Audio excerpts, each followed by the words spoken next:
Je pense, ou du moins j'espère qu'on en est tous conscients, l'argent est un tabou en France. On grandit en apprenant à ne pas trop en parler. Il ne faut pas parler d'argent à table presque comme on ne parle pas de politique à table. Ce serait un sujet potentiellement dérangeant, ou en tout cas pas intéressant, qui pourrait apporter un débat dont on ne voudrait pas. Ce tabou autour de l'argent nous semble donc normal, car on a grandi en apprenant que c'était normal. C'est bien dommage, et il faut qu'on en parle. Le résultat, selon moi, est qu'on n'a donc jamais appris à gérer notre argent. Comment sommes-nous censés vivre grâce à notre salaire, si c'est justement ce même salaire qu'on n'a jamais appris à gérer? Si aujourd'hui vous savez que 2 plus 2 font 4, que la Terre tourne autour du Soleil, ou encore qu'on reste accroché sur Terre grâce à la gravité, vous le savez parce que vous l'avez appris. Que ce soit à l'école, au collège ou au lycée, ou dans des études supérieures peut-être, ce que vous savez, vous le savez parce que vous l'avez appris. Qu'avez-vous appris sur l'argent? On en a besoin pour vivre? Que certains en ont plus que d'autres? Que l'argent est un moyen et pas une fin? C'est justement cette dernière phrase qui, je pense, prête à confusion. Elle est vraie. L'argent n'est pas une fin en soi. C'est un moyen. Un moyen de vivre, un moyen de manger, d'avoir une maison, d'avoir des loisirs, de créer une entreprise, de partir en vacances. Bref, c'est un moyen. D'accord, c'est un moyen. Mais sous prétexte que ce n'est pas une fin en soi, on ne devrait pas en parler. Désolé pour cette question indiscrète, mais combien gagnes-tu par mois? Pourquoi est-ce que ça devrait être indiscret? Je te dis combien je gagne, et si c'est plus que toi, on voit comment faire pour changer ça. Gagner plus n'est pas une mauvaise chose en soi.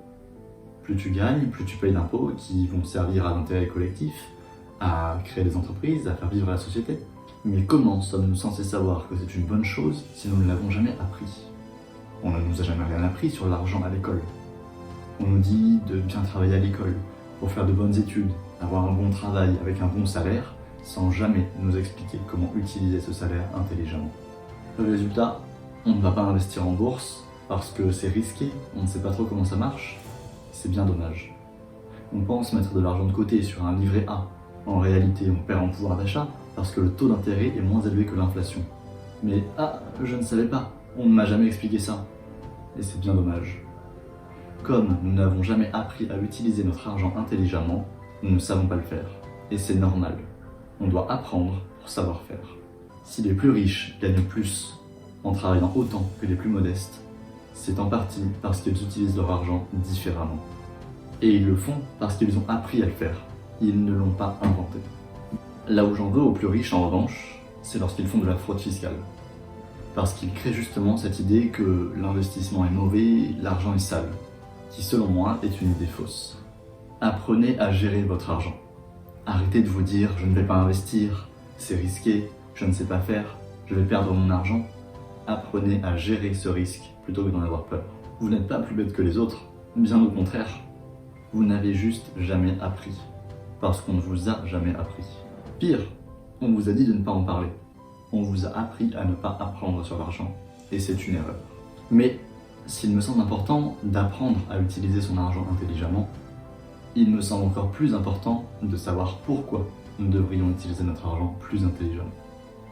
En effet, le cerveau a besoin d'un but, d'une raison, d'un pourquoi faire les choses.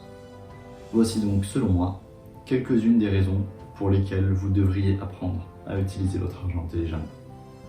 D'abord, utiliser son argent intelligemment consiste, selon moi, à ne pas dépenser tout son salaire chaque mois, mais à en économiser une partie pour l'investir. Si vous investissez chaque mois une partie de votre salaire, au bout de X temps, vous aurez plus d'argent. Investir correctement n'est pas si compliqué. Comme tout le reste, ça s'apprend. Si de base, ne pas dépendre uniquement de son activité professionnelle comme source de revenus me semble être une bonne idée, cela l'est d'autant plus dans un monde où tout change très vite, y compris nos aspirations et activités professionnelles. Une personne passe en moyenne par 3 carrières différentes durant sa vie. Si vous souhaitez pouvoir changer d'activité professionnelle ou changer de carrière au cours de votre vie, sans en craindre les conséquences sur votre niveau et votre confort de vie, vous souhaitez diversifier vos sources de revenus. Ne passez pas tout votre temps focalisé là-dessus, bien entendu. Il y a une différence entre comprendre, apprendre, parler de quelque chose et être obsédé par cette chose. Commencez par passer 30 minutes par semaine à lire, comprendre, apprendre comment faire, et vous verrez que c'est bien moins compliqué que vous ne le pensez. Il y a un peu plus d'1 an, j'étais loin de tous ces sujets et ma mentalité était bien différente de celle d'aujourd'hui. À 22 ans, et après avoir passé un peu plus d'1 an et demi à investir régulièrement mon argent, mon objectif est de ne plus dépendre d'une activité professionnelle pour assurer mes revenus d'ici mes 30 ans. Je ne prétends pas avoir tout compris et il me reste encore beaucoup de choses à apprendre. J'ai cependant appris certaines choses que je souhaite partager avec vous et continuerai de le faire au fur et à mesure. Je ne suis pas conseiller financier et je ne veux certainement pas vous vendre une solution pour gagner beaucoup d'argent rapidement. Une des choses les plus importantes que j'ai apprises est que construire un portefeuille d'investissement demande du temps et surtout de la régularité. Le sujet auquel je me suis le plus intéressé jusqu'à présent est celui de la blockchain et des crypto-monnaies, à la fois sur l'aspect technologique mais également investissement. Je m'intéresse à la bourse depuis plus récemment et l'immobilier est un de mes objectifs à plus long terme. C'est donc l'ensemble de ces sujets que je partagerai avec vous, de par mon expérience, mais également, je l'espère, celle d'autres personnes, au fur et à mesure du développement de la chaîne.